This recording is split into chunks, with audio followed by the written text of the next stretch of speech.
এত এত দলের এত এত সময় ব্যয় এইগুলো আসলে কোনোই কাজে আসবে না যদি জুলাই সনদের আইনি ভিত্তি বাস্তবায়ন না হয় এবং বাস্তবায়নের প্রক্রিয়া কী হবে সেটা সুনির্দিষ্ট না হয়। 2 দফায় তারা প্রথম পর্যায়ে 44টি এবং দ্বিতীয় পর্যায়ে 23টি মোট 67টি রাজনৈতিক দলের সাথে তারা বৈঠক করেছে এবং তারা নিজেদের মধ্যে আরও 5টা বৈঠক করেছে।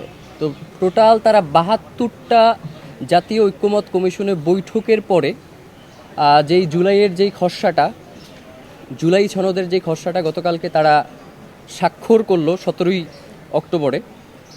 তো এই খসড়ায় আমরা বেশ কিছু বাস্তবায়ন প্রক্রিয়ার অস্পষ্টতা দেখতে পেয়েছি এবং সেই সাথে জুলাই সনদের আইনি ভিত্তি কী হবে সেটা নিয়ে এক ধরনের সংশয় তৈরি হয়েছে।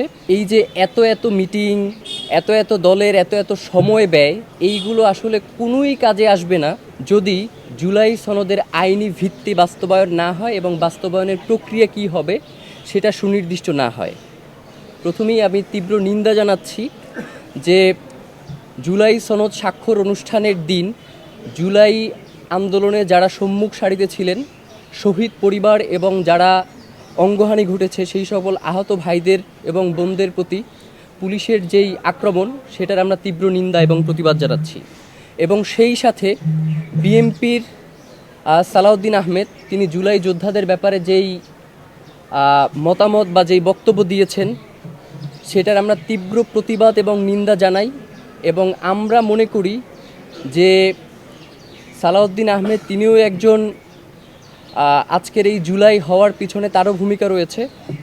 পাশাপাশি জুলাই আন্দোলনে যারা আমাদের ভাই এবং বোন, কলেজ পড়ুয়া, ইউনিভার্সিটি পড়ুয়া শিক্ষার্থীরা ছিলেন তাদেরও ভূমিকা রয়েছে। সুতরাং উনি যদি জুলাই যোদ্ধাদেরকে এভাবে ছোট করেন তাহলে অল্প বয়সী তরুণরা যদি তাকে কটাক্ষ করে কিছু বলে তাহলে সেটাও তার মেনে নেওয়াটাই উচিত আমি মনে করছি।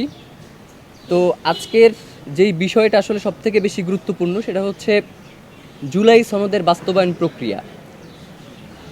জুলাই সনদের পটভূমি আশা করি আপনারা যারা সাংবাদিক ভাইয়েরা আছেন আপনারা সকলেই পড়েছেন। জুলাই সনদের শুরুতেই যে পটভূমিটা দেয়া আছে সেখানে আমার কাছে মনে হয়েছে বা আমাদের ইনকিলাব মঞ্চে যারা আছি আমাদের কাছে একটা বিষয় দৃষ্টিগোচর হয়েছে যে জুলাই সনদে বেশ কিছু বিষয় ইচ্ছাকৃতভাবে এড়িয়ে যাওয়া হয়েছে। আপনারা দেখেছেন যে জুলাই সনদে বেশ কিছু ঘটনার কথা বলা হয়েছে যে 2009 সাল থেকে 2024 সাল পর্যন্ত বাংলাদেশে আওয়ামী লীগের আমলে, ফ্যাসিস্ট সরকারের আমলে যেই ঘটনাগুলো ঘটেছে তার একটা তালিকাও তারা এখানে সন্নিবেশিত করেছে। তো সেখানে আসলে পিলখানা হত্যাকাণ্ডের যেই ব্যাপারটা সেটা তারা উল্লেখ করে নাই। মানে তাহলে এই যে জুলাই সনদের খসড়া বা পিলখানা হত্যাকাণ্ডে যারা শহীদ হয়েছেন তারা কি এই রাষ্ট্রের বাহিরের নাগরিক? মানে তাদেরকে স্বীকৃতি দিতে রাষ্ট্রের এত ভয় কেন? বা আমার কাছে তো মনে হচ্ছে যে জুলাই সনদ ঘিরে যেই অরাজকতা বা আইনশৃঙ্খলা অবনতির যে ঘটনাগুলো ঘটছে এর সাথে তো আমার কাছে মনে হচ্ছে যে কিছুদিন পূর্বে আমরা সংবাদ সম্মেলনে বলেছিলাম যেই আর্মি জেনারেলদের বিরুদ্ধে আপনার গ্রেফতারি পরোয়ানা জারি হয়েছে আন্তর্জাতিক অপরাধ ট্রাইব্যুনালের মাধ্যমে, তাদেরও একটা সংশ্লিষ্টতা আছে বলে আমি মনে করছি।